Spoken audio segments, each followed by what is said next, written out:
என்ன சொல்றாங்க, ஜெயித்தவர்கள் என்ன சொல்கிறார்கள் பார்க்கலாம் அப்படிங்கிற அந்த லெக்சர் போகும்போது ஒவ்வொருத்தர் ஒவ்வொரு ஐடியா சொல்லுவாங்க.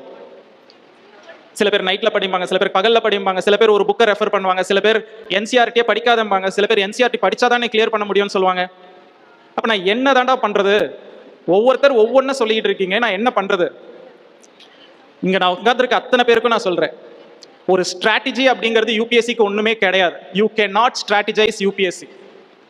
நம்ம லாஸ்ட் 10 இயர்ஸ் கொஸ்டின் பேப்பர் ஒரு ரெஃபரன்ஸ்க்காக எடுக்கலாமே தவிர, போன வருஷம் பப்ளிக் அட்மினிஸ்ட்ரேஷன் இல்லை என்விரான்மெண்ட்ல இந்த கொஸ்டின்ஸ் வந்திருக்கு, இந்த வருஷம் அதே என்விரான்மெண்ட்ல அந்த கொஸ்டின்ஸ் வருமா இல்லை அந்த டாபிக்ல வருமா அப்படிங்கிறது நிச்சயம் கிடையாது. அப்புறம் எப்படி ப்ரிப்பேர் பண்றது? வேற வழியே இல்லை. ஃபர்ஸ்ட் பேஜ்ல இருந்து லாஸ்ட் பேஜ் வரைக்கும் எந்த புக் எடுத்தாலும் படிச்சே ஆகணும். எனக்கு இது இம்பார்ட்டன்ட் டாபிக், இந்த டாபிக் வந்து எனக்கு வராது அப்படிங்கிறதெல்லாம் செகண்டரி. நீங்க அத்தனை பேருமே forget about UPSC examination, any examination, நான் சொல்ற விஷயத்த ஜஸ்ட் ட்ரை பண்ணி பாருங்க. நான் யாரையும் ஃபோர்ஸ் பண்ணல, it is not my advice சொன்னால் அது பிடிக்காதுன்னு எனக்கும் தெரியும். முடிந்தால் இதை வந்து செய்து பாருங்க. என்ன சார் அப்படி பெரிய விஷயம் அப்படின்னா, உங்க மைண்டும் உங்க பாடியும் உங்க கண்ட்ரோல்ல இருக்கா? சிம்பிள். ஒரு 15 டேஸ் சோஷியல் மீடியா டச் பண்ணாதீங்க. இருக்க முடியுமா? No WhatsApp. அவ்வளோ எமர்ஜென்சி கால்லாம் நமக்கு யாருக்கும் வந்துடாது. ஈவன் முடிஞ்சதுன்னா ஃபோனை ஒரு 15 டேஸ் ஆஃப் பண்ணி வச்சிருங்க. இருக்க முடியுமா? எத்தனை பேரால இருக்க முடியும்? மனசை தொட்டு போய் பேசினா எனக்கு பிடிக்காது. உண்மையா உங்க எத்தனை பேரால 15 நாட்கள் ஃபோன் இல்லாம இருக்க முடியும்? ஓகே. ரெண்டாவது, உங்களுக்கு எந்த விஷயம் ரொம்ப ரொம்ப ரொம்ப பிடிக்குமோ, நண்பர்களிடம் உரையாடுவது, அந்த விஷயம் பிடிக்கும் அப்படின்னா 15 தினங்களுக்கு அதை நிறுத்துங்க. இது வந்து உங்களுடைய மைண்டுக்கு நீங்க சொல்றது. எந்த விஷயம் எனக்கு பிடிச்ச விஷயம், உங்க மைண்ட் வந்து இத்தனை ஆண்டு காலமாக எனக்கு இது பிடிக்கும் தொடர்ந்து, ஏன்னா அது ஒரு அட்ரினலின் பம்ப் பண்ணும்.